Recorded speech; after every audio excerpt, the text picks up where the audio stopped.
రాష్ట్ర ప్రభుత్వం చాలా ప్రతిష్టాత్మకంగా ఇండస్ట్రియల్ ల్యాండ్ ట్రాన్స్ఫర్మేషన్ పాలసీని తీసుకొచ్చింది. అయితే దీనిపైనే పెద్ద ఎత్తున కూడా తీవ్ర దుమారం అయితే చేరవుతుంది. ఇటు బీఆర్ఎస్ నేతలు, బీజేపీ నేతలు ఒకటే ఆరోపిస్తున్నారు. మరి యొక్క ఇండస్ట్రియల్ ల్యాండ్ ట్రాన్స్ఫర్మేషన్ పాలసీలో మరి పెద్ద ఎత్తున కూడా భారీ కుంభకోణం జరుగుతుంది. మరి ప్రభుత్వ భూములను ప్రైవేట్ సంస్థలకు దారాదత్తం చేస్తున్నట్టు కూడా పెద్ద ఎత్తున విమర్శలు చేస్తున్నారు. మరి ఇదే విషయంపై మనతో మాట్లాడేందుకు మరి కాంగ్రెస్ సీనియర్ నాయకురాలు, TPCC spokes person Vajja Sandhya Reddy గారు ఉన్నారు. వాళ్ళతో మాట్లాడదాం.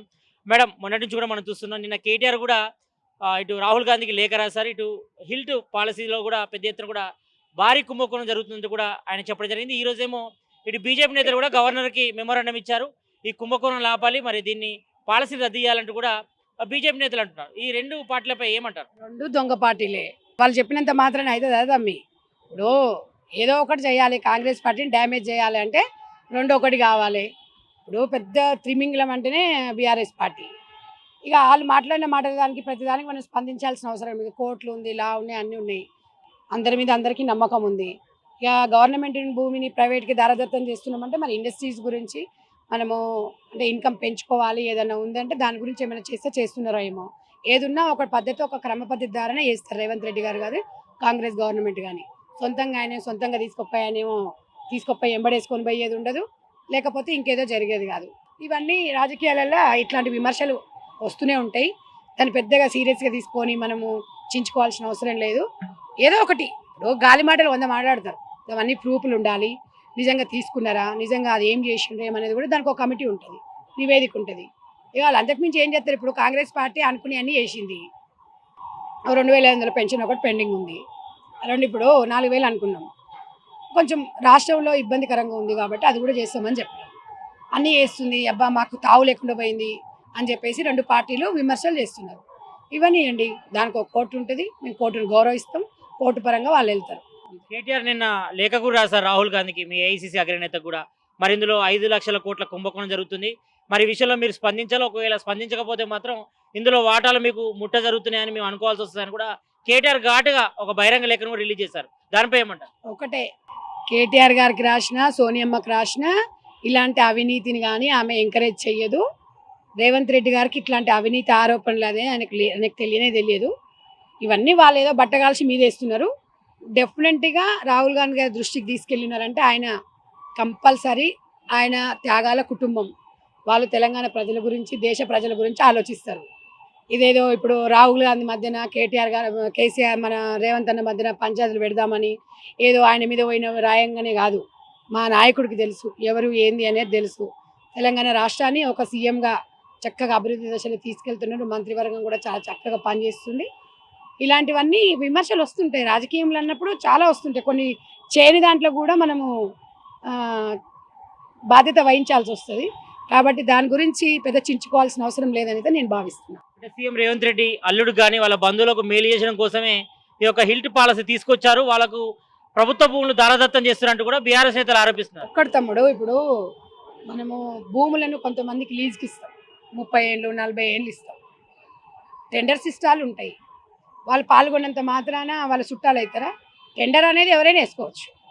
టెండర్ లేకుండా రాత్రిరాక జీవో తీసుకొచ్చేమి ఇవ్వరు. దానికి ఒక ప్రాసెస్ ఉంటుంది, దానికి ఒక కథ ఉంటుంది, దానికి ఒక కార్ఖానా ఉంటుంది. ఊరికనే వీళ్ళు బట్టగాల్చి మీద వేయంగానే అంటే ఇప్పుడు రేవంత్ రెడ్డి అల్లుడు రాజకీయాలలో లేకున్నా అంటే బిజినెస్ పరంగా ఉండకూడదా? వాళ్ళు బిజినెస్ చేయకూడదా? వాళ్ళు ఏదైనా వాళ్ళ తమ్ముళ్ళు కానీ వాళ్ళ కుటుంబం కానీ ఎందుకు అట్లా వదులుతున్నారు? ఇప్పుడు కల్వకుంట్ల ఫ్యామిలీ 7 మంది పందికొక్కలాగా దోసుకొని తిన్నారు. వీళ్ళందరూ ఏం చేశారు? అమిత్ షా కుటుంబంలో వాళ్ళ కొడుకు ఎంతో అవినీతి చేసిండని ఆరోపణలు ఉన్నాయి. అవన్నీ నిజమా? మరి చెప్పండి. అది నిజమైతే ఇది కూడా నిజమే. రాజకీయాలు ఉన్నప్పుడు విమర్శలు వస్తుంటాయి, తప్పేముంది? ఇవాళ రేవంత్ రెడ్డి గారు అల్లుడికి కోట్లు ఆస్తుంది, ఆయన అవినీతిగా తీసుకోవాల్సిన అవసరం లేదు వాళ్ళకి. ఎందుకు అనంటే వాళ్ళకు బిజినెస్లు ఉన్నాయి, చాలా ఉన్నాయి, రకరకాలుగా వాళ్ళు అన్నీ చేయగలుగుతారు అనుకున్నప్పుడు తీస్తాం. ఎవరమైనా ఇప్పుడు నేను కూడా వేస్తాను, టెండర్ అయినా చేస్తే ఎవరు కెపాసిటీ ఉంటే వాళ్ళు వేస్తారు. వీళ్ళకి దమ్ములు లేక దద్దమ్మలు ఉండి వాళ్ళ మీద ఆరోపణలు చేసినంత మాత్రాన అవి అబద్ధాలు నిజాలు కావు కదా తమ్ముడు. రేవంత్ అన్న మీద ఏదో ఒకటి ఆయన ఏం లేదు కాబట్టి అప్పుడు కూడా కోర్టుకు నోటు అని చెప్పి ఇరికిచ్చిండు. ఇలా ఈ దద్దమ్మలు ఈ సన్యాసులు చేసే పనే గిది, ఇంతకు మించి ఏం చేయరు వీళ్ళు. ఆయన ఇట్లా ఆయన ఒక్కడు కూడా ఏం బీగలేరు ఆయనను. రేవంత్ అన్న చాలా తెలివైన వాళ్ళు, ప్రజల కోసమే ఆలోచిస్తాడు. ఇలాంటి పనికి మళ్ళీ పనులు ఎప్పుడు చెయ్యడు. అది నమ్మకం మాకుంది, తెలంగాణ ప్రజలకు కూడా ఉంది. ఇప్పుడు మొన్న మీరు బతుకమ్మ చీరల్ని ఇంద్రమ్మ పేరుతో ఇంద్రమ్మ బర్త్డే నాడు కూడా ఇంద్రమ్మ చీరలతో కూడా పంపిణీ చేశారు కదా. మరి అందులో కూడా ఇటు స్వయం సహాయక మహిళలకు మాత్రమే ఇంద్రమ్మ చీరలు పంపిణీ చేశారు. మరి ఎక్కడ కూడా సాధారణ మహిళలకు ఇవ్వలేదు, అందరికి ఇవ్వలేదు అనే ఒక విమర్శ బీఆర్ఎస్ నాయకురాలు పావని గౌడ్ అంటారు. పావని గౌడు పావని గౌడు ఆ గౌడి బర్రె గురించే మాట్లాడాలి. ఇక మేము ఇక ఆమె మాట్లాడుతుంది, అది మాట్లాడుతుంది, వంద మాట్లాడుతుంది. దాని గురించి మాట్లాడాలంటే ఇప్పుడు నాకు ఈరోజు సరిపోదు. ఇక అది ఏడ చూసి వచ్చిందో ప్రతి ఒక్కరికి తెలుసు. సంఘాలలో లేని వాళ్ళకి కూడా పేర్లు రాసుకొని ఇచ్చిర్రు. ఇంకా దశల వారీగా పంచుతూనే ఉన్నారు. పావని గౌడ్ అనే వ్యక్తి ఎవరు బాబు చెప్పు, ఒక మాట చెప్పు. ఆమె కంట్రిబ్యూషన్ ఏంది తెలంగాణలో? ఆమె ఏమైనా ఉద్యమ నాయకురాలా? బీఆర్ఎస్ పార్టీలో ఏమైనా పదవి ఉందా? ఏముంది? అది విమర్శలు చేస్తా ఉంది. నోరుకి ఎంత వస్తా అంతే. అది నోరో మరి మోరో తెలియదు, ఇష్టం వచ్చినట్టుగా విమర్శలు చేస్తుంది. ఏందేందో అసలు ఏం మాట్లాడుతుందో దానికే తెలియదు.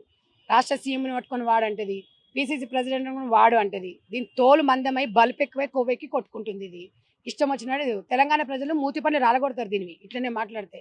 రేవంత్ అన్న ఒక రాష్ట్ర ముఖ్యమంత్రి అయ్యా, మనం గౌరవించాలి. ఆడదానిలాగా మాట్లాడు. నువ్వు మాట్లాడినా కాబట్టి నేను కూడా ఇప్పుడు మాట్లాడినా. ఎందుకంటే నేను జనరల్ సెక్రటరీ, నాకు ఈ స్థాయి అనేది దిగజారొద్దు అనుకున్నా. కానీ ఒక జనరల్ సెక్రటరీగా ఒక రాష్ట్ర ముఖ్యమంత్రిని మా ప్రెసిడెంట్ గారిని అన్నప్పుడు డెఫినెట్గా నేను అనకపోతే ఈ పదవికి అర్థమే ఉండదు. అలాంటి వేస్ట్ దాన్ని అదొక గాడిదొలినట్టు గాడిదముండా తెలంగాణ ఆడవాళ్ళ పరువు తీస్తుంది. అది మాట్లాడే మాటలు అహంకారం బల్పుతో ఉంది. రేవంత్ రెడ్డి అన్న ఒక ఉద్యమకారుడు, నీకు తెలుసానే? రేవంత్ అన్న అప్పుడు టీఆర్ఎస్ పార్టీ ఉద్యమ నాయకుడు. ఇదే మీ ఉద్దర బాపు ఉండగా కేసీఆర్ బాపు అంటావు కదా, నీకు బాపు అని నువ్వు అంటున్నావు, మాకు తెలియదు. మరి మీ నాయన ఎవడో నాకైతే తెలియదు, నువ్వే చెప్పాలి. మరి నల్గొండ జిల్లాలో ఉద్యమం సభ పెట్టినప్పుడు 4 వెహికల్లల్లో మనుషులను పంపించిండు సభకు. తెలంగాణ నుంచి, కడతాల ఆమన్గల్ నుంచి, ఉమ్మడి మహబూబ్ నగర్ ఉన్నప్పుడు. ఇవాళ ఆయన ఎన్నో స్పీచ్లు ఇచ్చాడు. నీకు కావాలా చెప్పు, పంపిస్తాం. ఆయన కంట్రిబ్యూషన్ లేదంటున్నావేంది? ఇవాళ తెలంగాణ రాష్ట్రంలో కేసీఆర్ గారు అనేది ఒక ఉద్యమ నాయకుడు కాదనం. కానీ ఇవాళ తెలంగాణ పిల్లల్ని రెచ్చగొట్టిండు ఉద్యోగాలు వస్తాయని. లొట్టపీస్ ఒక్క ఉద్యోగం కూడా బీకియలే. వాళ్ళ ఇంట్లో మాత్రం 6 ఉద్యోగాలు తీసుకోరు, 6-7 ఉద్యోగాలు తీసుకోరు. తెలంగాణను దోసుకున్నారు. ఇవాళ 10 ఉద్యమ నాయకుడని గుండెల్లో పెట్టుకొని చూసుకుంటే తెలంగాణ రాష్ట్రాన్ని మొత్తం కూడా పోయాడు. నువ్వు పేడేడు ఆర్టిస్ట్వి, 30,000 తీసుకొని ఉద్యోగం చేస్తున్నావు. మీ ఉద్దరాన్ని ఉండగా రామన్న ఏది ఇస్తే అది మాట్లాడితే రేవంత్ అన్నను వాడు, పీసీసీని వీడు అంటావా? How dare you? ఏమనుకుంటున్నావే నువ్వు? ఆడదానివా నువ్వు? కొంచెమైనా బుద్ధి ఉండాలి, కొంచెమైనా సిగ్గు ఉండాలి.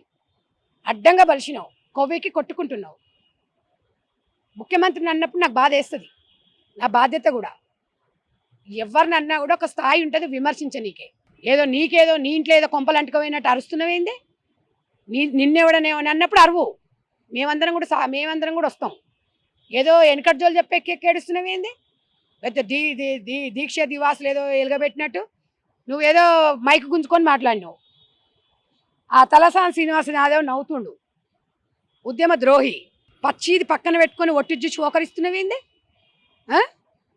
ఉద్యమ హీనులు, ఉద్యమ ద్రోహులు బీఆర్ఎస్ పార్టీలు ఉన్నారు. తులవమ్మకి ఏ పదవి ఇచ్చిరు? ఏ మినిస్టర్ పదవి ఇచ్చిరు? శంకరమ్మకి ఏ పదవి ఇచ్చిరు? తెలంగాణ కోసం శ్రీకాంత్ సార్ చచ్చిపోయిండు. కేసీఆర్ కొంపలు ఎవడు చచ్చిండు? రేవంత్ అన్న కొంపలు ఎవడు చచ్చిండు? పీసీసీ కొంపలు ఎవడు చచ్చిండు అంటావు. ఎవడు చావకపోయినా కూడా ఉద్యమాన్ని ఉధృతంగా చేసిరు, రెచ్చగొట్టలే.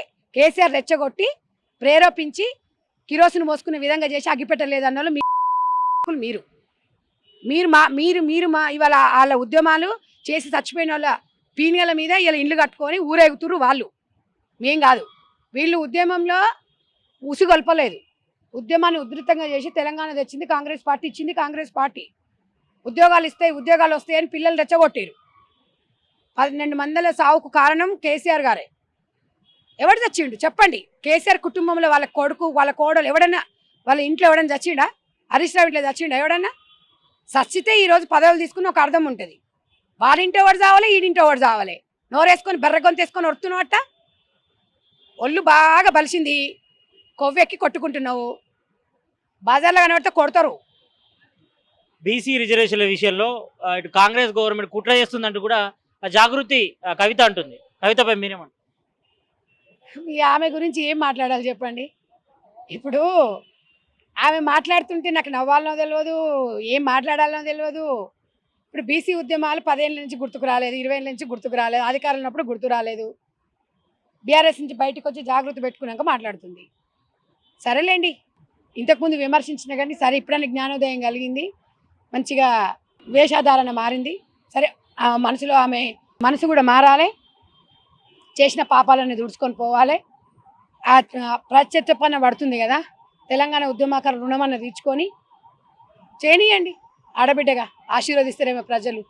జైలుకు పోయి వచ్చిందని ఒక నింద ఉంది కదా, ఆ పాపమన్న గడుక్కుంటుందేమో. భగవంతుడు ఆమెకు మంచి మనసు ఇవ్వాలని, తెలంగాణ ప్రజల తరఫున కొట్లాడాలని, బీసీ ఉద్యమం కోసం ఆమె కూడా ఒక మహిళగా ఊపిరి పోస్తున్నందుకు కూడా సంతోషమే. దాన్ని కాదని ఎవరన్నారు. అధికారంలో రావాలి అంటే రాజకీయాలు ఎవరైనా చేసుకోవచ్చు, ఏ పార్టీలైనా చేయొచ్చు, ఏ కులమైనా చేసుకోవచ్చు. ఆడైనా మగైనా రాజకీయాలకు రావాలి, దాంట్లో తప్పు లేదు. మిమ్మల్ని చూసి 10 మంది ఆదర్శంగా నిలవాలని చెప్పి నేను కోరుకుంటున్నా.